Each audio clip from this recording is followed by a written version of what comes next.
నమస్తే. వరంగల్ పార్లమెంట్ పరిధిలో ground report కానీ వచ్చిన హన్మకొండ ప్రాంతంలో ఉన్న పబ్లిక్ పార్కులో ఉన్న ఈ పార్కులలో చాలామంది ఈ జ్యోతిష్యం చెప్పే వాళ్ళు ఉంటారు. చాలామంది ఇక్కడికి వచ్చే ప్రజలకి వాళ్ళకు భవిష్యత్తులో ఏం జరగబోతా ఉందన్న అంశం పైన వీళ్ళు చెప్తూ ఉంటారు. చిల్కా జ్యోతిష్యం అంటారు.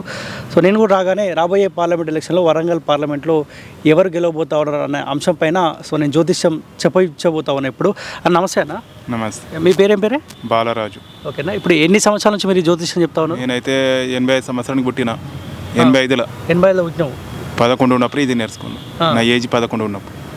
అంటే ఇప్పుడు ఎన్ని ఇయర్సే? దాదాపు ఒక 20-25 ఏళ్ళు అవుతుంది ఇది చెప్పబట్టి. అవునా? వస్తారా? చాలా నమ్ముతారా మిమ్మల్ని? 100%. అవునా? ఓకే. ఇప్పుడు వరంగల్ పార్లమెంట్ ఎలక్షన్స్ రాబోతా ఉన్నాయి. బీజేపీ నుంచి ఆరూరు రమేష్ పోటీ చేస్తూ ఉండు. కాంగ్రెస్ పార్టీ నుంచి కడియం శ్రీహారి కూతురు కడియం కావ్య పోటీ చేస్తూ ఉంది. ఇక బీఆర్ఎస్ పార్టీ నుంచి సుధీర్ కుమార్, ముగ్గురు అభ్యర్థులు ఉన్నారన్న. ఎందుకు నీ దగ్గరికి వచ్చినంటే వీళ్ళు రాబోయే మే 13 ఎలక్షన్లో ఎవరు గెలవబోతున్నారన్న అంశం పైన జ్యోతిష్యం చెప్పాలి. ఫస్ట్ బీజేపీ నుంచి ఆరూరు రమేష్ పోటీ చేస్తూ ఉన్నాడు. ఆయన పోటీ చేస్తే గెలుస్తాడా గెలవడా ఎట్లా ఉంటుందో ఒక్కసారి మీరు చెప్పండి. ఆరూరి రమేష్ అసలు రమేష్ భవిష్యత్తు చూడండి.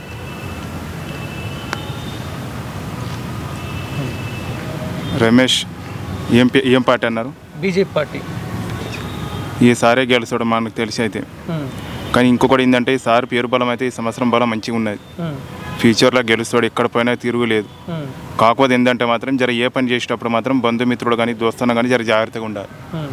కానీ అంటే జర బంధుమిత్రులతో ఏదైనా ముఖ్యమైన పని చేయలేడు. కానీ గురుదేవి మంచిగా ఉంది సార్. ఫ్యూచర్ గెలుస్తాడు ఈ సంవత్సరం. కానీ ఆంజనేయ స్వామికి మాత్రం నమ్మకం ఉన్నా లేకున్నా ఒక 5 కొబ్బరికలు కొట్టిపి మండపంగా. కానీ ఈ సంవత్సరం అయితే ఆ సార్ అయితే 100% గెలుస్తాడని నా జ్యోతిష్యం చెప్తూ. ఓకే. ఇప్పుడు మొన్న పోటీ చేసిండు అసెంబ్లీ ఎలక్షన్లో. పోటీ చేస్తే ఇప్పుడు ఎవరైతే గెలుస్తారని మీరు చెప్పారో ఆయన మొన్న ఓడిపోయాడు. మరి ఈసారి మాత్రం 100% గెలుస్తాడని నమ్మకం అని చేస్తుంది జ్యోతిష్యం. కానీ పోయినసారి ఎంత జర హడావుడిలో టెన్షన్లో వెనక ముందైంది కాబట్టి ఆయన జర వెనక ముందైంది కాబట్టి ఇట్లా ఓడిపోయింది. ఈసారి మాత్రం 100% గెలుస్తాడు. ఇప్పుడు ఆయనకు సపోర్ట్ చేసే వాళ్ళు ఎవరు లేరు. మరి కాంగ్రెస్ పార్టీలో 7 మంది ఎమ్మెల్యేలు ఉన్నారు. ఈయన సంబంధించిన కాకపోతే కలిపి నామకే వస్తే ఉన్నారు కానీ వాళ్ళే గెలిపిస్తారు. ఇంకా వాళ్ళే గెలిపిస్తారా? ఎవరు వద్దంటుండ్రో ఎవరు చేస్తుండ్రో కానీ నలుగురు ఇప్పుడు ఎట్లా గౌరవం ఇస్తున్నారు కానీ ఆయననే 100% ఈ సంవత్సరం అయితే బరాబర్ గెలుస్తాడు ఈసారి. ఇప్పుడు కాంగ్రెస్ పార్టీ ఎమ్మెల్యేలు కూడా ఆరూరు రమేష్ సపోర్ట్ చేస్తారా? 100% చేస్తారు. కాకపోతే నామకే వస్తే అట్లా బిల్డప్ ఇవ్వాలని ఇస్తుండే కానీ ఆ సార్ అయితే మాత్రం ఇప్పుడు ఆ సారే మాత్రం 100% గెలుస్తాడు. కానీ నా కాంగ్రెస్ పార్టీ అంటున్నారు కదా, అది కావాలని చేస్తున్నారు అంతే. అంతే. ఓకే. ఇప్పుడు పోటీ వేసుకున్న వరకు ఇప్పుడు కాంగ్రెస్ పార్టీ నుంచి కడియం కావ్య పోటీ చేస్తుంది. ఆమె ఎట్లుంటుంది?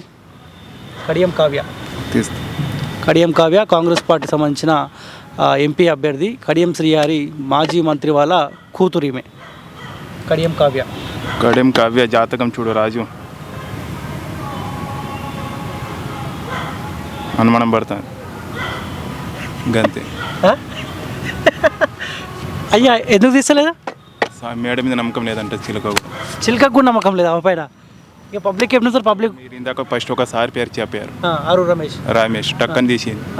ఇప్పుడు ఆ మేడ మీద భూమి మీద మీరు ఏం చేయలేరని బుంకో కూడా చిల్క నమ్ముతూనే కార్డు తీస్తుందా? 100%.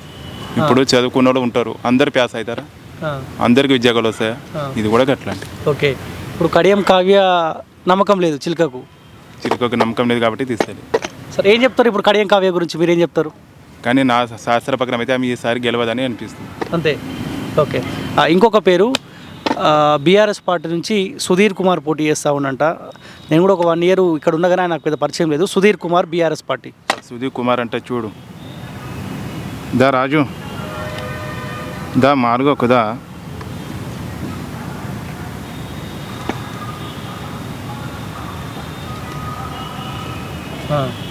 ఎందుకు అట్లా కొంత లేటు తీస్తా ఉంది చిల్క? ఎందుకంటే అది నమ్మకం లేదు కాబట్టి. ఇప్పుడు ఫస్ట్ సారి చెప్పే కదా, ఆ సారే గెలుస్తాడు. ఆంజనేయ స్వామి లేండి, ఆమె కూడా 50% తక్కువ ఉన్నది నమ్మకం. కానీ ఈసారి మాత్రం అమ్మకి అయితే మాత్రం గెలుపు అయితే లేదు. ఇప్పుడు ఇది సుధీర్ కుమార్ టీఆర్ఎస్ పార్టీ అయినా అదే శాస్త్రపరం మీద నమ్మకం లేదంట. అందుకే చిలుక కూడా లోపల గీక్కుని తీస్తాను. కావాలంటే వీడియో కాల్ కూడా చూస్తాను. అంతే. మీరు ఇప్పుడు మా అమ్మ కూడా ఇప్పుడు ఇవాళ కాకుండా ఇలా గిరా గాలి అనే రేపు రాకుండా ఉండాము.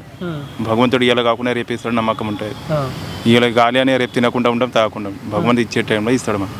ఇప్పుడు మీరు కొంతమంది నమ్ముతారు, ఇది కొంతమంది నమ్మారు. ఇప్పుడు క్రిస్టియన్స్ వాళ్ళు ఉంటారు, ఎవరిదేమో వాళ్ళకి ఇది నమ్మవద్దు అంటారు. హిందూ దేవుడు ఉంటారు, ఇది నమ్మొచ్చి 50% అంటారు.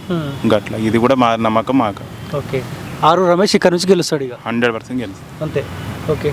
నా గురించి ఏమన్నా ఆంజనేయ స్వామి ఆంజనేయ స్వామి అందరికి చెప్పే కదా ఆంజనేయ స్వామికి ఈసారి తిరిగి మన లాస్ట్ సారి చేసేటప్పుడు ఇదే కాదు ఇంకో ఇప్పుడు మీ సార్ రమేష్ గారు చెప్పారు కదా ఆ సారికి వచ్చి మంగళవారం నాడు ఒక 2 ఆయన ఆంజనేయ స్వామి గుడి కడిపోయి ఒక 5 కొబ్బరికాయలని కొట్టు అంతే.